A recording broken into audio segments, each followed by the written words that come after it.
श्री क्षेत्र शनी शिंगणापूर येथे विविध प्रलंबित मागण्यांसाठी कर्मचाऱ्यांनी आंदोलन पुकारलेलं आहे। गेल्या 2 दिवसांपासून इथल्या कर्मचाऱ्यांनी जे आहे आंदोलन पुकारलेलं आहे। साखळी उपोषणाद्वारे त्यांनी आपलं आंदोलन जे आहे ते सुरू ठेवलेलं आहे। आपण कर्मचाऱ्यांशी संवाद साधूया। नेमकं आंदोलन कशा संदर्भात आहे, काय नेमके मागण्या आहेत, आपण आंदोलन सुरू केलेलं आहे, नेमके मागण्या काय आहेत आणि प्रशासनाने त्याकडे काय लक्ष दिलं?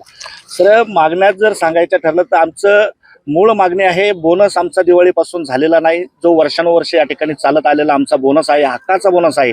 जशी सरकारी कर्मचारी लाल अक्षर आला की सुट्टी घेते, तसं आम्हाला या ठिकाणी नाही। गर्दी असेल जास्त काम, गुढीपाडवा असेल जास्त काम, दिवाळी असेल जास्त काम, अमावस्या असेल जास्त काम, इतर ठिकाणी आम्हाला ज्या वेळेस बोलावलं जातं त्या ठिकाणी आम्हाला कामावर यावं लागतं आणि त्या ठिकाणी कुठलाही ज्यादा कामाचा मोबदला आम्हाला दिला जात नाही। म्हणूनच या ठिकाणी दरवर्षी सालाबाद प्रमाणे या ठिकाणी आम्हाला बोनस दिला जातो आणि तो बोनस हे प्रशासन आल्यापासून त्यांनी आमचा मुख्य म्हणजे तो रोखलेला आहे। आमच्या सुरक्षा आणि इतर डिपार्टमेंटमधील कर्मचाऱ्यांचा आमचा जो 6व्या वेतन आयोगाचा जो कामगार आयुक्ताशी जो करार झालेला आहे त्या कराराच्या समझोत्यानुसार आम्हाला त्या ठिकाणी जो फरक आहे तो फरक मिळालेला नाहीये। तो फरक देण्यासाठी ते टाळाटाळ करतायत।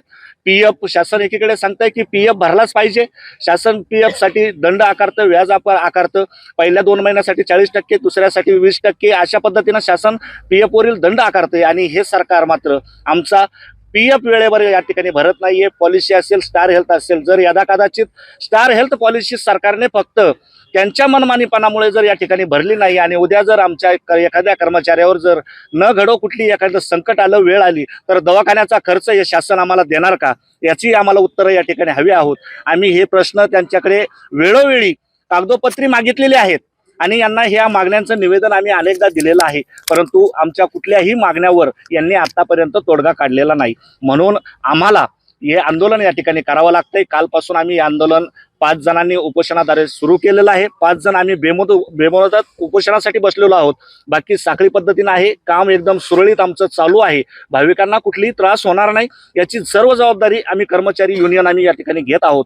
परंतु या ठिकाणी मी प्रशासनाला निश्चितच सांगू इच्छितो की जर यदा कदाचित आमच्या प्रश्नाकडे तुम्ही जर दुर्लक्ष करत असाल तर नाविलाजाने तुम्हालाही वेठीस धरण्याचा अधिकार आम्हाला आहे। आम्ही फक्त प्रशासनाला वेठीस धरू, ना की भाविकांना। या ठिकाणी आम्ही 2 दिवसानंतर कुठल्याही प्रकारे आंदोलन करू शकतो, जे की गेट बंद असेल, काम बंद असेल किंवा पाणी सोडणं असेल। आमच्या जीवितास धोका झाल्यास शासन जबाबदार राहील, याची सर्वस्वी शासनाने नोंद घ्यावी। किती दिवसापासून आपण प्रशासनाशी चर्चा करत आहात, प्रशासनाकडून काय भूमिका तुम्हाला मांडलेली आहे? सर्वप्रथम 20/9/2025 आम्ही प्रशासनाशी बोलणं केलेलं आहे, पत्रव्यवहार केलेला आहे। त्यावेळेस मान्य कार्यकारी अधिकारी यांनी आम्हाला लेखी निवेदन दिलं, म्हणजे पत्राचं हे दिलं, रिस्पॉन्स दिला किंवा तुमचं आता तुम्ही एक पगार घ्या दिवाळीचा तात्पुरता आणि नंतर तुमचं काय जे असेल उर्वरित की काही दिवसातच आम्ही देऊन टाकू तुम्हाला।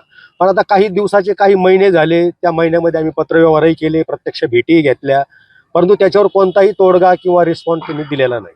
त्यामुळे नाविलाजांनी आम्हाला उपोषण करावं लागतं। ह्या उपोषणाचं आपण प्रशासनाला पत्र दिलेलं होतं का?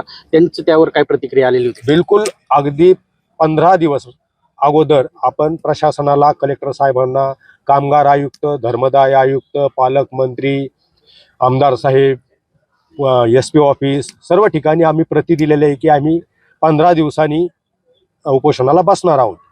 तरी 15 दिवसात व्यवस्थापनाने अद्याप कोणताही रिस्पॉन्स दिलेला नाही।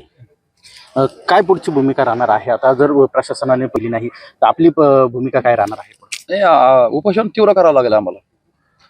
आज आम्ही वाट पाहू, उद्या पाणी बंद करू किंवा काम बंद करू किंवा गेट बंद करू, अशी भूमिका घ्यावं लागेल आम्हाला। नाविलाज तशी इच्छा नाही आमची, आज तिने पूर्ण करावी। मागण्या साऱ्या असतात, मागण्या बोगस एकही नाही। बोनस, रेग्युलर पगार आणि थोडा फरक आहे, फरक काही रक्कम जास्त नाही। या साऱ्या मागण्या तिने पूर्ण कराव्या, कारण नियमबाह्य कोणती मागणी नाही आमची। आर्थिक व्यवहार पैसा असा नाही, पैसा नाही देवस्थानकडे, पैसा भरपूर आहे, फक्त मनमानी चालू आहे प्रशासनाची, बाकी काहीच नाही। नक्की जे आहे आता आपल्या मागण्यांकरिता हे सगळे कर्मचारी जे आहेत ते उपोषणाला बसल्याचं पाहायला मिळत आहे। गिरीश रासकर, नवराष्ट्र, अहिल्यानगर।